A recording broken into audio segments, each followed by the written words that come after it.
વિમાન આવ્યું ને એવા અમે અંદર કેરીઓ રિપેરિંગ કરતા હતા, પછી અમે જોરથી વિમાન આવ્યું એવા બેસી ગયા તો ફૂટી ગયું એટલે બધા બૂમો પાડી કે જલ્દી બહાર નીકળો કે વિમાન ફૂટ્યું જ કે એંગની કે એવા દોડીને અમે બહાર આવી ગયા.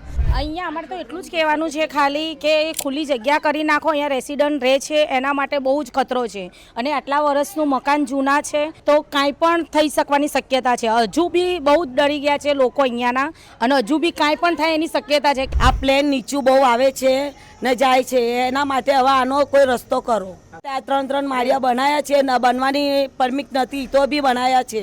પબ્લિકને ખતરો ના થાય એ માટે પરમિટ નથી આપવાની. સરકારને વિનંતી છે કે આ કરો. હવે જ્યારે પણ આ દુર્ઘટના થઈ હતી ત્યારે હું અહીંયા અવેલેબલ હતો.